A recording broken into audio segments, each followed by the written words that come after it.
lihat PKR.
Biar kita meregangkan otot dulu, biar tidak kaku.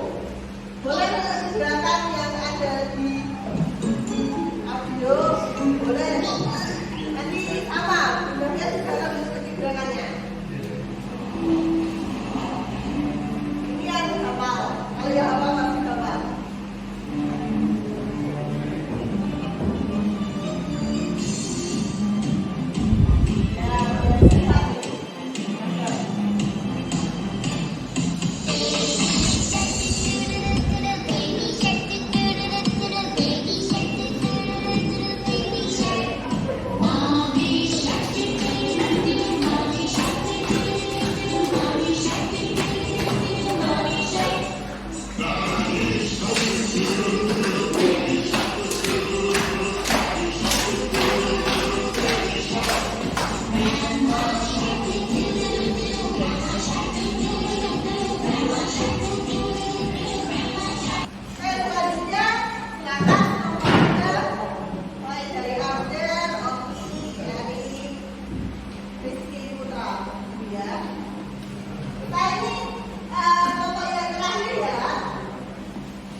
Tentang cara pandang dari tokoh dan tokoh.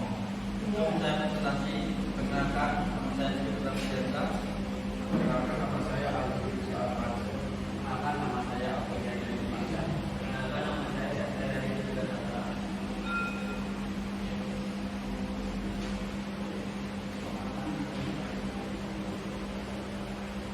Pandang dari tokoh adalah tokoh berpidato pertama pada 31 Mei 1946 yang membahas berbagai hal terkait dengan negara merdeka, termasuk hubungan dengan agama dan konsep negara federalistik totaliter. Konsep negara federalistik totaliter terpomong memiliki ciri sebagai berikut. Negara adalah kesatuan organik dari warga negara. Pemerintah adalah otoritas tertinggi yang berhak menciptakan kepatuhan warga negara demi kepentingan umum.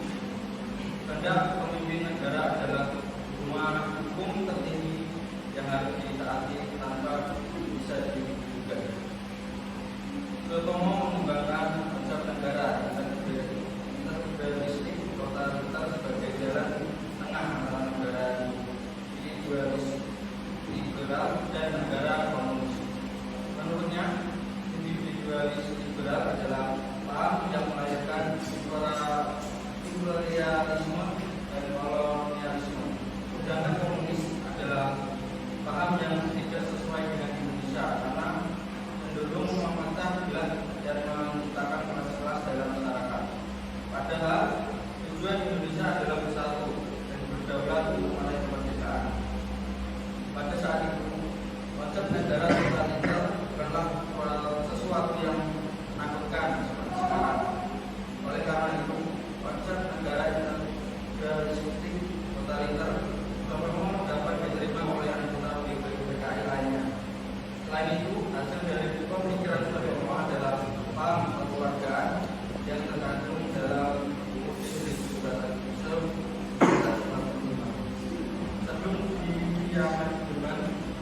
yang bersumber dari konsep negara federalisme.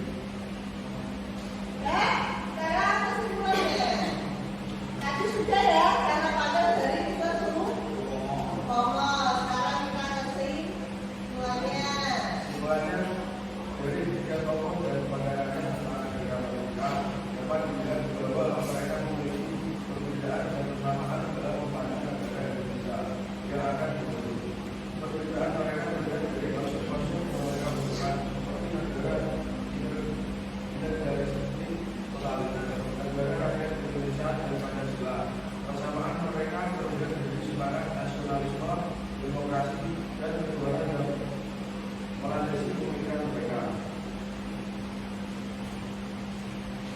Mereka juga sama-sama menginginkan Indonesia menjadi negara yang berdaulat, bersatu, dan sejahtera.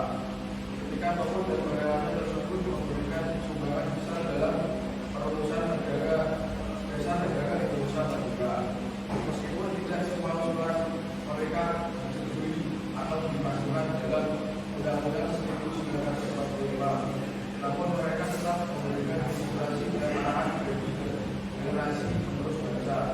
Oleh karena itu, kita sebagai wakil negara Indonesia harus menghormati dan menghargai jasa-jasa mereka dalam memperjuangkan kemerdekaan Indonesia. Berarti tadi Mr. Sutomo itu bisa melakukan yang namanya ini dari tokoh yang Jepang tahu kalau rakyat Indonesia menginginkan merdeka sehingga Jepang memberi janji kemerdekaan dan membentuk BPUPKI Kids.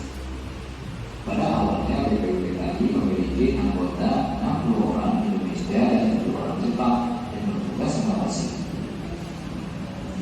pembentukan BPKI. Jepang semakin membesar ketika bom atom jatuh di Hiroshima pada 6 Agustus 1945. Saat itu posisi Jepang semakin lemah, tetapi nasib Indonesia masih belum jelas sehingga para tokoh mendesak kemerdekaan. Untuk menepati janji kemerdekaan, maka perwira tinggi Jepang Hisaichi Terauchi setuju pembentukan BPKI. Tugas BPKI adalah melanjutkan tugas BPUPKI mempersiapkan kemerdekaan Indonesia. BPKI